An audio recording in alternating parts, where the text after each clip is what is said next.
Hi guys, this video is all about the 3-minute talk and question assessment for speaking and listening level 1. What I'm going to do is I've made a little presentation of how I would actually present this.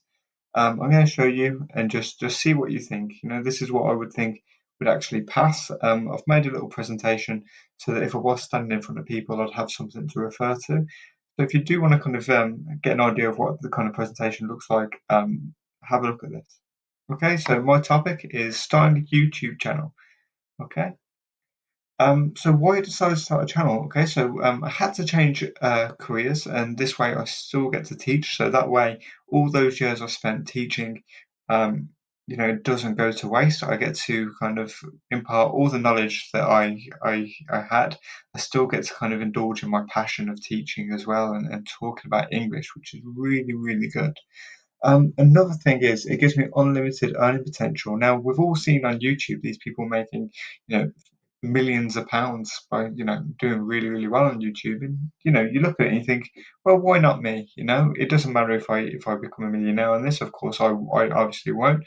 But even if I earn just a little bit, maybe that will take control, maybe that'll take care of something like my car payments or my phone bill, or just that little kind of added bonus there that might really help financially. Okay, next week, inspiration was a big thing for me. So, like Joe Rogan, um, he was carrying on with his podcast for years and years and years, and now he's like the biggest name in that, and he's become a multimillionaire just because of that.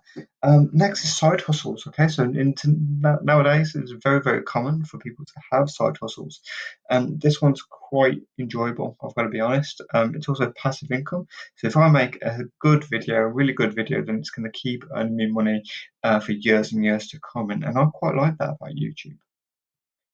Okay, so what is currently happening with my channel? So I became monetized in May 2023. The numbers of views I've had have gone up by 137%, which was really quite inspiring. So now that I've been monetized, I can look at any money that I've earned within a year, and I can say to myself, well, if I keep going, if I keep trying hard, that'll go up by 137%, possibly. It might do, maybe even further if I put even more effort into it. Okay, and I've also been able to put a lot of my knowledge on this channel, otherwise it would have been wasted. As like I said, I no longer teach, despite kind of having spent years um, learning about English and learning about teaching. This way I still get to kind of impart that knowledge, which is really good. Okay, finally, the conclusion. It has helped me out when I've needed money. There have been a few times when my bank account's kind of went a bit low, and then that payment has kind of come in, and it's been really kind of great and kind of relieved a lot of stress. It's a hobby that mixes teaching technology, and it kind of feels like journalism because you're instead of delivering to a class, you're kind of getting used to talking to a computer, which is taking me a bit of time, but hopefully I'm going to get a bit better with that. Also, my technology skills have actually improved a little bit since I started, I hope at least. Um, and even though it's small, most employers are still impressed by the hard work and the fact that you know if you are thinking of doing a YouTube channel, that actually takes quite a lot of dedication, and it also involves quite a lot of thinking out of the box, which employers quite value. Okay, it's growing, it's making money all the time. So even if it's a small amount of money, even if I had a bad day, the fact that this is still kind of growing and still carrying on, I turn that on, turn on the YouTube analytics, and it actually gives me a little bit of a smile. I get nice comments from people as well, and it makes me feel a bit of pride and reaffirms that it's a good thing to be imparting a little bit of knowledge. Okay, finally, guys, any questions? Okay, so this is the bit in the discussion where you'd obviously sit back and people would ask you certain questions and you would try and kind of answer them to the best of your ability. Okay, so how do you think I did? All right, so feel free to let me know in the comments how you think that went. So to kind of make the presentation, what I did, I'll just quickly show you. I made sure that I had like a quick introduction page that kind of said, this is what I'm going to be talking about.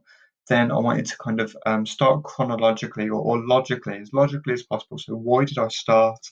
How it's happening now. So I've got a beginning, middle, and then a conclusion as an end. About a few things that I want to kind of talk about. And even though I've put a little bit of information on that last slide, what I've tried to do is use them as they're kind of markers to kind of let me know about the different things I might want to talk about, because even as a teacher, this was quite difficult for me to go and talk and kind of come up with these things without having anything down, on the presentation, any kind of talking points. And it really helped me. And this should be something you should be able to talk freely about, something you're quite passionate about. And if you can do that, it kind of comes across. Okay, so sorry, I feel like I rushed that a little bit, and please let me know if you found that in the comments. But I think that's a great thing about the question part in this exam, that'll give you a moment to have a breather, and then you can answer questions. And just like I've said in previous videos, you don't need to be an expert in answering these things. If you don't know, say you don't know, but do try and actually think about what other people have said and take that in. Okay, that's it for today's video. Please like and subscribe for more. Thanks a lot. Bye.